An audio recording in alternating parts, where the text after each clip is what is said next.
Hello friends, welcome to our channel. So మీ అందరికీ happy mothers day. So ప్రపంచంలో ఉన్న తల్లులందరికీ కూడా నా పాదాభివందనాలు. యాక్చువల్గా ఈ వీడియో నిన్న పోస్ట్ చేయాల్సింది, సో లేట్ అయిపోయింది. సో అందువల్ల ఈరోజు పోస్ట్ చేస్తున్నాను. సో అమ్మ ఈ మాటకు అర్థం నిజంగా మనం వెలకట్టలేని అర్థం ఉంది ఇందులో. బిడ్డ నవ్వుతూ ఉంటే కూడా చూస్తే చాలా మురిసిపోతుంది. కష్టం వచ్చి కన్నీళ్ళు పెడితే అమ్మ మనసు తల్లడిల్లిపోతుంది. అభిమానం పెంచాలన్నా, అనురాగం పంచాలన్నా అమ్మ తర్వాతే ఎవరైనా కూడా. సో ఇది మనందరం కూడా అమ్మ ప్రేమ, ఫస్ట్ ప్రేమని చవి చూడడం అంటే అది అమ్మ ప్రేమే అని మనందరికి కూడా తెలుసు. అసలు అమ్మ ఆ పదంలో ఆప్యాయత, అనురాగం అన్నీ కూడా కమ్మదనం, తీయదనం, ఇంకా ఎన్నెన్నో ఎంత చెప్పినా తక్కువే. ఆత్మీయత, ఆనందం, ఇలా అమ్మ అనే పదంకి అర్థాలు ఎన్ని చెప్పినా తక్కువే. మాటలకు అసలు అందందే అమ్మ ప్రేమ. కడుపులో మనం జస్ట్ నలుసు పడింది అంటాం కదా, కడుపులో మనం పిండంగా ఏర్పడినప్పటి నుంచి కూడా నవమాసాలు ఎన్నో సంఘటనలు ఎదుర్కొని తన రక్త మాంసాలను పంచి అమ్మ మనకు పునర్జన్మ ఇస్తుంది. పొత్తిళ్ళలో బిడ్డను చూసి మనం ఆ పడిన కష్టం అంతా కూడా మర్చిపోతుంది. అందుకే నాకు కొన్ని పాటలు వింటుంటే అసలు నిజంగా ఎప్పుడు వినాలనిపిస్తూ ఉంటుంది. మీలో కూడా చాలామందికి తెలిసే ఉంటుంది. పెదవే పలికే మాటల్లో తీయని మాటే అమ్మ అనేది, కదిలే దేవత అమ్మ అని. అమ్మ అంటే తెలుసుకో, జన్మంతా కొలుచుకో అని ఒకరు. ఎవరు రాయగలరు అమ్మ అను మాట కన్నా కమ్మని కావ్యం? ఎవరు పాడగలరు అమ్మ అనురాగం తీయని రాగం అంటూ మరొకరు అమ్మ గొప్పతనాన్ని తన పాట ద్వారా వ్యక్తం చేశారు. అమ్మను మించి దైవం ఉందా? అవును, మరి ఆ అవతారమూర్తి కూడా అమ్మ కొడుకే కదా అన్న ఇది కూడా నిజంగా వింటూ ఉంటే ఆ పదాల్లో అర్థం వింటూ ఉంటే నిజంగా మనసు ఎవరికైనా సరే, మనసున్న మనుషులకి ఎవరికైనా సరే శరీరం పులకరించక తప్పదు. అమృతం ఎలా ఉంటుందో తెలియదు కానీ అమ్మ ప్రేమ ముందు కూడా అన్నీ దిగదొడిపే. అమ్మ ప్రేమ మనకు ఈ జగాన్నే మరిపింపజేస్తుంది. ఆ పదానికి అంతటి మహత్యం ఉంది. అంతేకాదు, దేవుడు అన్ని చోట్ల కూడా ఉండలేక అమ్మను సృష్టించాడు. ఆ విషయం తెలుసుకుని మనం జన్మనిచ్చి ఇంతటి వారిని చేసిన దేవతను కళ్ళ ముందు ఉంచుకొని కనిపించిన దేవుళ్ళ కోసం గుళ్ళు గోపురాలు తిరుగుతూ ఉంటాం. బ్రహ్మదేవుని సృష్టించిన వారిలో అమ్మను మించిన అపురూపం లేదు. కానీ వాస్తవానికి బ్రహ్మ అమ్మను సృష్టించలేదు, అమ్మే బ్రహ్మను సృష్టించింది. అమ్మ లేనిదే బ్రహ్మ ఎక్కడి నుంచి పుట్టాడు అని చెప్పి మనం చూసినట్లయితే నిజంగా ఒక్కొక్కసారి మన మాటలే మనకు ఇది అనిపిస్తూ ఉంటాయి. కానీ ఎవరి ప్రేమలో అయినా కూడా మార్పు వస్తుందే కానీ అమ్మ ప్రేమ మాత్రం మారదన్నమాట. మనకు ఏ చిన్న బాధ కలిగినా కూడా మనం అమ్మనే తలుచుకుంటాం. యాక్చువల్గా మనం ఏదైనా నొప్పి తగిలినా కూడా అమ్మ అని అరుస్తాం, పడ్డా కూడా అమ్మ అని అరుస్తాం. ఏదైనా సరే, ఏదైనా ఒక చూడకూడని విషయం చూసిన అమ్మో అని అరిచేస్తాం అట్లా. కానీ నాన్న అని అనవన్నమాట. కానీ అలా నాన్న చెడ్డవాడనేం కాదు, అమ్మ స్థానం అంత గొప్పది. అమ్మ అంటే ఒక అనుభూతి అనేది చెప్పడంలోని అర్థం అన్నమాట. ఇది సహజంగా అది మనకెవరో నేర్పించింది కాదు. ఏదైనా బాధ కలిగినప్పుడు అమ్మ అని అరవడం ఎవరో నేర్పించింది కాదు. అది ఆటోమేటిక్గా మనకు తెలియకుండానే మనం అనేస్తూ ఉంటాం. అది సహజంగా 100కి 100% అలానే అంటూ ఉంటారు. బిడ్డకు బాధ కలిగిందన్న విషయం అమ్మకే తెలుస్తుంది అనమాట. ఆకలి అవుతున్న విషయం మనకంటే ముందు అమ్మే పసిగడుతుంది. తన బిడ్డ విజయాలు సాధించినప్పుడు అమ్మ ఆనందంతో పరవశించిపోతుంది. అందుకే అమ్మ పిచ్చి తల్లి. మనం తిరిగి ఇంటికి వెళ్తే గుమ్మంలోనే మన కోసం కళ్ళలో ఒత్తులు వేసుకుని ఎదురు చూస్తుంది. ఏ నాన్న ఇప్పుడు దాకా తిరిగితే ఆరోగ్యం ఏమైపోతుందిరా, ఓ మొదటి తిందువు కానీ అంటుంది తప్ప ఇక వేరే ఏం ప్రశ్నించదు. అందుకే అమ్మ ఓ అమాయకురాలు. పరీక్షలో తప్పానని కోపంతో నాన్న తిడుతుంటే పోన్లే ఒక్కసారి కాకపోతే వచ్చే ఏడాది చదివి పాస్ అవుతాడంటూ మనల్ని వెనకేసుకొస్తుంది. అందుకే అమ్మ మనకు ఒక కవచం అని చెప్పచ్చు. కవచం అనే కంటే కూడా కంచు కవచం అని చెప్పచ్చు. మనకు ఏమాత్రం ఒంట్లో నలతగా ఉందంటే చాలు విలవిల్లాడిపోతూ నిమిషానికోసారి బుగ్గల మీద పొట్ట మీద చెయ్యి పెట్టి ఆమె బిడ్డ ఒళ్ళు కాలిపోతుంటూ ఉంటే అంత మాత్రానికి మొక్కని దేవుడు ఉండడు. అందుకే అమ్మ చాదస్తపురాలు అంటాం. సంగీత సాహిత్య పరంగా మాధుర్యంలో అమ్మ లాలిపాటకు మించింది ఏముంది? ఏ సంగీత విద్వాంసుడు అమ్మలా పాడి నిద్రపుచ్చగలడు? అందుకే అమ్మ సంగీత కళానిధి. స్కూల్ ఫీజులు కట్టాలన్నా, మనకి ఇష్టమైనది కొనుక్కోవాలన్నా, బలాదూర్ తిరువిళ్లకు డబ్బు కావాలన్నా మన తరపున నాన్నతో నానా చివాట్లు తిని అవసరాలను సరదాలను తీరుస్తుంది. అందుకే అమ్మ రాయబారి అని కూడా అనొచ్చు. అమ్మ గురించి ఎంత చెప్పినా కూడా ఇంకా మిగిలిపోతూనే ఉంటుంది. ఆమె ప్రేమలాగే ఎప్పుడు మన గురించి ఆలోచించి మన మీద ధ్యాస. అందుకే అమ్మ ఓ గొప్ప స్నేహితురాలు. అమ్మ కంటికి మనం చాలా అందంగా కనిపిస్తాం. అందుకే అమ్మ ఓ స్పెషలిస్ట్, ఐ స్పెషలిస్ట్ అని చెప్పచ్చు. నడకే కాదు నాగరికతను నేర్పిస్తుంది అమ్మ. అంతులేని ప్రేమ రాగాలకు ఆప్యాయతకు మారుపేరైన తల్లి ఎవరికైనా కూడా ప్రత్యక్ష దైవమే. కనిపించే దైవం అమ్మ. ఆప్యాయతకు, అనురాగం, త్యాగానికి చిరునామా కూడా అమ్మే. ఆ పిలుపులోనే తీయదనం ఉంది. రెక్కలు ముక్కలు చేసుకొని మనల్ని పెంచి పెద్ద చేస్తుంది. బుడిబుడి అడుగుల నుంచి నడతను, తర్వాత భవిష్యత్తును నిర్దేశిస్తుంది. ఏ చిన్న తప్పు చేసినా కూడా కడుపులో దాచుకొని కనికరిస్తుంది. కొడుకులు చెట్టెంత ఎదిగి దూరదేశాలకి ఎగిన, బిడ్డలు అత్తగారిళ్లకు వెళ్ళిన ఆ తల్లి హృదయం వారి క్షేమం కోసం పరితపిస్తూ ఉంటుంది. కన్న పేగుకు ఏ చిన్న కష్టం వచ్చినా తలడెళ్ళిపోతుంది.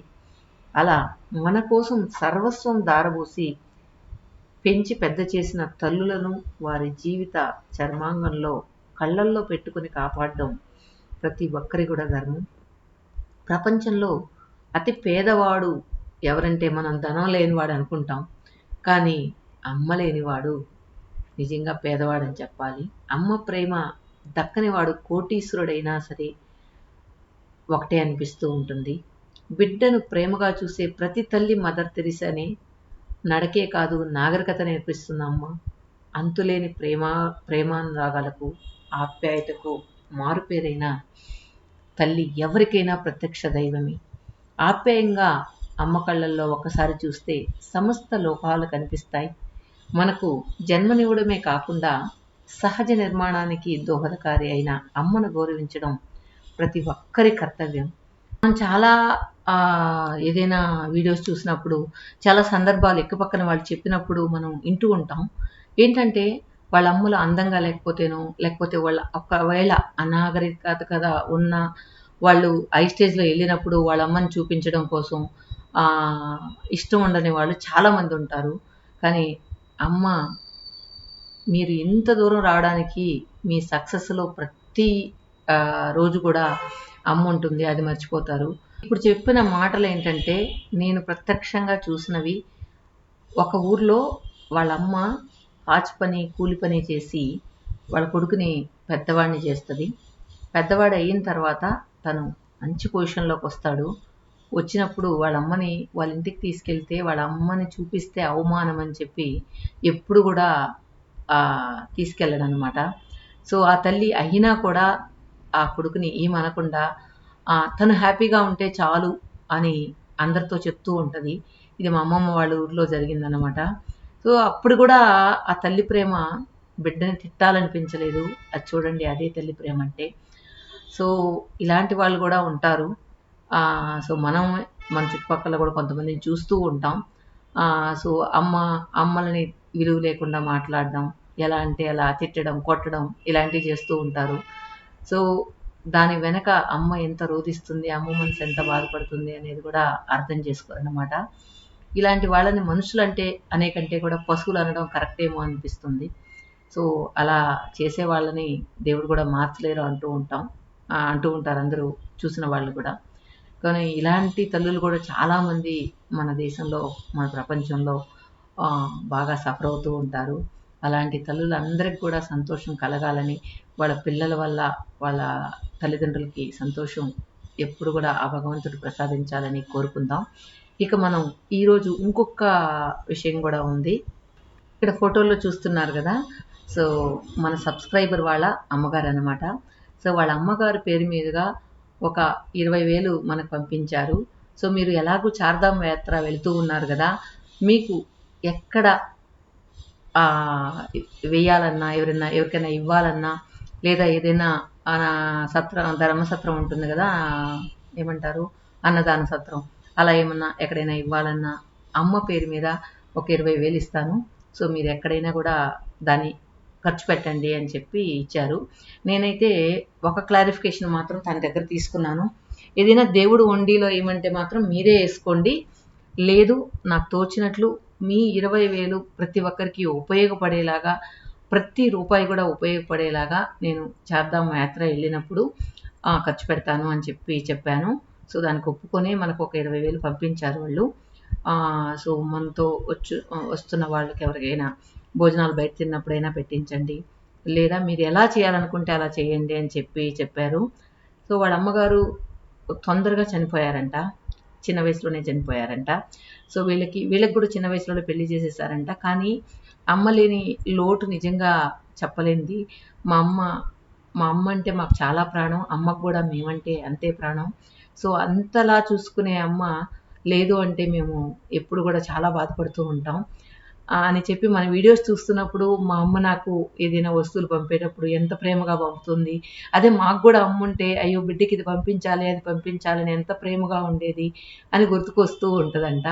అంటే ఏదో అమ్మ వాళ్ళు మనకు పంపించేస్తారు, మనం ఏదో తెచ్చేసుకుంటాం అనేది కాదు.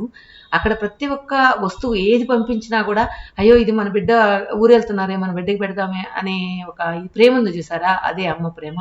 సో చాలామంది మన వీడియోస్లో ఏదైనా మన అమ్మ ఇంట్లోంచి తెచ్చుకున్నప్పుడు మాత్రం దోసుకొచ్చేస్తారా అట్లా ఇట్లా అనేసి సెటైర్లు వేస్తూ ఉంటారు. అక్కడ ఎంత పెడతారు పెడితే మాత్రం చెప్పండి. అయినా కూడా అక్కడ ప్రతి వస్తువులో కూడా అమ్మ ప్రేమ కనిపిస్తుంది. అమ్మే లేకపోతే మనకు ఏదైనా చేసేవాళ్ళు కూడా ఉండరేమో అని అనిపిస్తూ ఉంటుంది.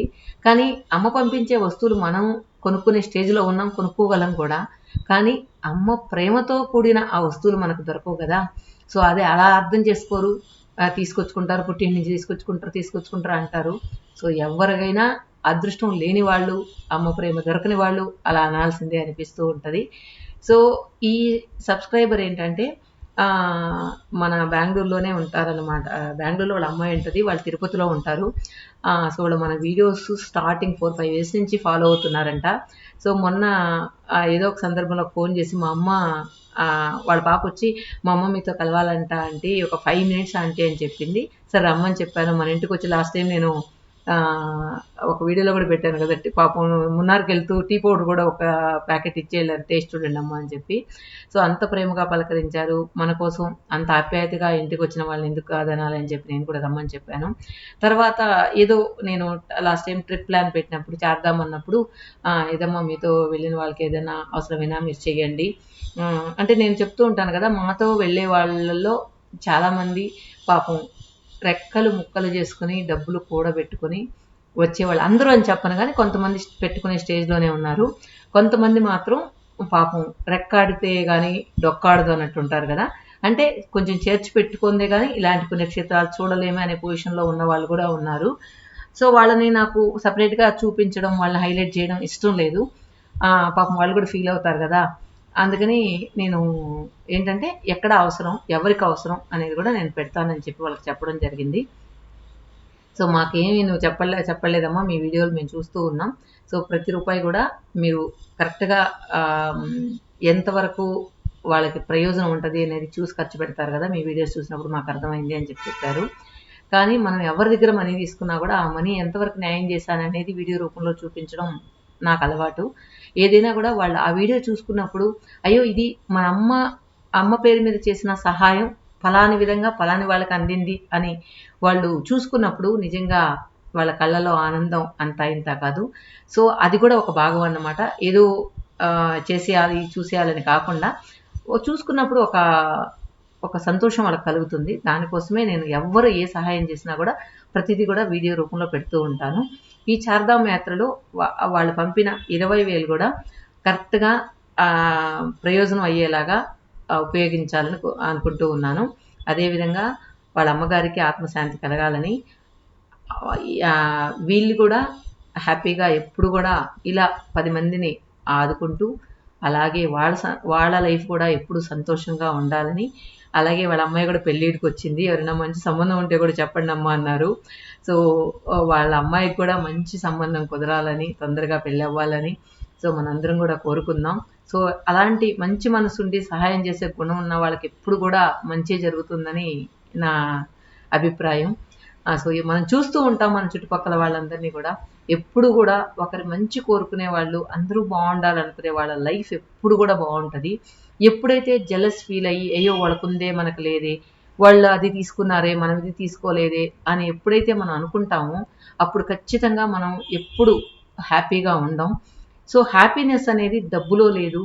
మనం మన మనసుని సమాధాన పరుచుకునే రీతిలో ఉంటుందని నేనైతే నమ్ముతాను. కొంతమంది 10 రూపాయలతో కూడా గుడిసెలో ఉండి కూడా సంతోషంగా ఉంటారు. కొంతమంది 1,00,000 రూపాయలు ఉన్నా కూడా ఇంకా ఇంకా లగ్జరీ లైఫ్ కావాలి, ఇంకా కావాలి అని అనేసి అనుకుంటూ ఉంటారు. సో అలా కాకుండా మనం ఉన్నంతలో మనకు 100 రూపాయలు ఉందా, 100 రూపాయలు ఎలా బతకడం నేర్చుకోవాలి, లేదా ఇంకొక 100 రూపాయలు ఎలా సంపాదించుకోవాలి సంతోషంగా, ఎలా ఖర్చు పెట్టుకో 100 రూపాయలు వచ్చిన తర్వాత ఎలా ఖర్చు పెట్టుకోవాలి అనేది ఆలోచించాలే కానీ వాళ్ళకుంది మనకు లేదే అనేది కంపారిజన్ చేసుకోకూడదు అనేది నా అభిప్రాయం. ఎప్పుడు కూడా ఎవరితో పోల్చుకోకూడదు. పోల్చుకునేటివి కొన్ని ఉంటాయి, అవి మాత్రమే పోల్చుకోవాలి. అంతేగాని ప్రతి దానిలో మనం ఒకరితో కంపేర్ చేసుకోకూడదు. సో మన తాహత్ ఎంతవరకు ఉందో అంతవరకే మనం ఉన్నట్లయితే గనక మన లైఫ్ ఎప్పుడు కూడా హ్యాపీగా సజావుగా సాగుతుంది. సో ఇదే నేను నా చుట్టుపక్కల పరిధిలో చూసిన వాళ్ళల్లో, సో నేను అబ్జర్వ్ చేసిన దానిలో నాకు తెలిసిన సత్యం అన్నమాట ఇది. అదేవిధంగా జెలస్ కూడా ఉండకూడదు. జెలస్ ఉంటే కనుక వాళ్ళు ఎప్పుడూ లైఫ్ బాగుండదు. వాళ్ళ లైఫ్ ఎప్పుడు కూడా అస్తవ్యస్తంగానే ఉంటుంది. ఆల్రెడీ ఎవరైతే జెలస్ ఫీల్ అవుతుంటారో వాళ్ళ లైఫ్ గురించి చూసినట్లయితే వాళ్ళకే అర్థం అవుతుంది అనమాట. సో పక్కన వాళ్ళ లైఫ్ ఎంత హ్యాపీగా ఉంది, మన లైఫ్ ఎంత అస్తవ్యస్తంగా ఉంది అనేది అర్థమవుతుంది. ఎందుకు అంటే మనం ఆలోచించే విధానంలోనే అది ఉందన్నమాట. సో ఆలోచించే విధానం కరెక్ట్గా ఉంటే మనం ఎప్పుడు కూడా హ్యాపీగా ఉంటాం అనేది నా నమ్మకం. సో మొత్తానికి చార్ధామ్ వెళ్తూ ఉన్నాం కదా, పాపం లాస్ట్ మూమెంట్లో ఒక ఇద్దరు క్యాన్సిల్ అయ్యారు. ఇద్దరికి కూడా హెల్త్ ఇష్యూతో వాళ్ళ కుటుంబంలో హెల్త్ ఇష్యూ వల్ల క్యాన్సిల్ అయ్యారు. వాళ్ళిద్దరి ఆరోగ్యాలు కూడా బాగుపడాలని ఆ శివుని కోరుకుందాం. కోరుకుని వస్తాను. నేను వచ్చేటప్పటికి ఇద్దరి ఆరోగ్యం బాగుండాలి అని చెప్పి కూడా చెప్పడం జరిగింది.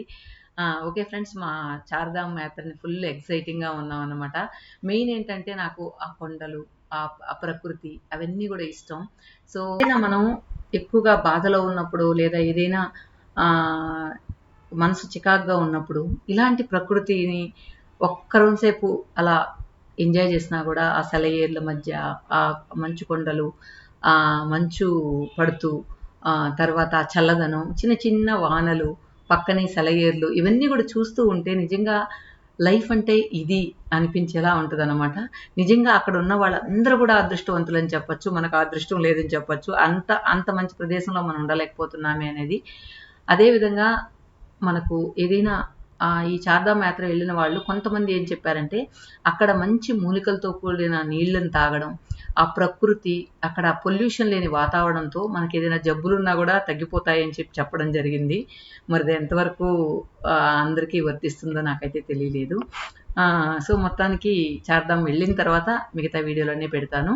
సో దేవభూమిలోకి అడుగు పెట్టబోతున్నాం అన్నమాట మేము.